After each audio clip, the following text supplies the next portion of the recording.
Jogo manie sekta mar limbe kod ohala e kaunti ma Mombasa nyiso geno mar yudo ohala e dweni mar Disemba kaluwore gi nyasi mopogore mochan timo e kaunti no. Achiel kuom nyasi mag geto en mano mar dhi kelo kanyakla jood bura mawuok e Afrika ma Ugwe mabiro yuoro e piem mar tuke mopogore e thuolo machiegni jumbe ariyo. Joja oko nigi ler mathoth kuwuok ka dho wadh nam chumbi.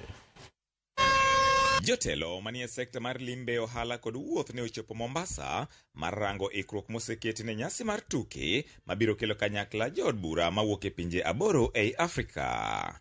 En nyasi ma jogo manie sekta mar ohala kod limbe kaunti ma Mombasa koni gin kod geno ni biro kelo negi fuong'ruok.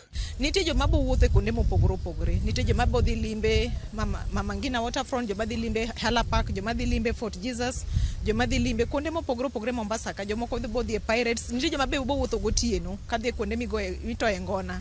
Koro yudo ka Mombasa bo bedo gi joma ng'eny kabisa, to ohala bo dhi malo kwa tieko tuke gi kiti bedo ka pesa odong e mfuke ji. It is an opportunity to basically improve the local tourism. It's an opportunity to market Kenya. Ni wageni ambao wataweza kuuza mji wetu zaidi na zaidi, ambao itakuwa ni nafasi za kazi kwa vijana wetu, itakuwa ni nafasi za biashara kwa wafanya biashara wetu.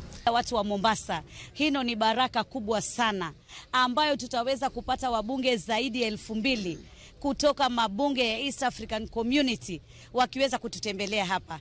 Thoth hotels kod ute mag nindo ikoni osepong', to ni mar kopogore kod tuke go, welo mamoko bende yuoro Mombasa e dweni mar 12 e nyasi mopogore. Sama jogo biro, ji makala 3,000 matene ni nitie pesa madhi dong Mombasa County ka. Omiyo en thuolo mar yuayo jolimbe, to wan gi mor mowacho ni Mombasa opong'. Sani joma osetimo booking ng'eny, otendewa dhi ka pong' ma yudo nafas mar nindo nyalo bedo matek.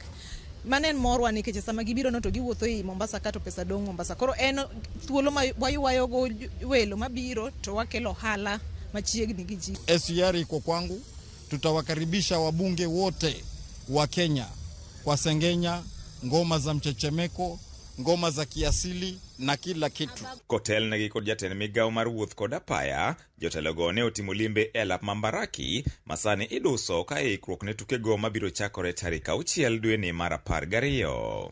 We are 95% done. Most of the structural heavy work has been finished. It's a lot of cleaning that is going on. We are starting to lay the tartan this afternoon. All systems go. Sasa tuko tayari kabisa kuhost all the games. Games zote zitachezwa huku. Najua last time tulipokuja waziri alikuwa mkali sana hapa, wakati kazi ilipokuwa haijaweza kufanyika vizuri. Na captain alichukua ahadi ya kuona pia tutashikana pamoja kuangalia tafanya namna gani. Koro kuonde midhi tugiegi wadhi keto hema, idhi ketie johanda swekra, johala matindo tindo kod johala madongo, joma uso chiemo, joma uso gige mopogore mondo gius ne welo gi ka gibiro. Wan kwayo wakende ne jogi ni giket ler to giwuo gi welo gi maber. George Aoko, Ramogi TV, Mombasa. Obila makisiti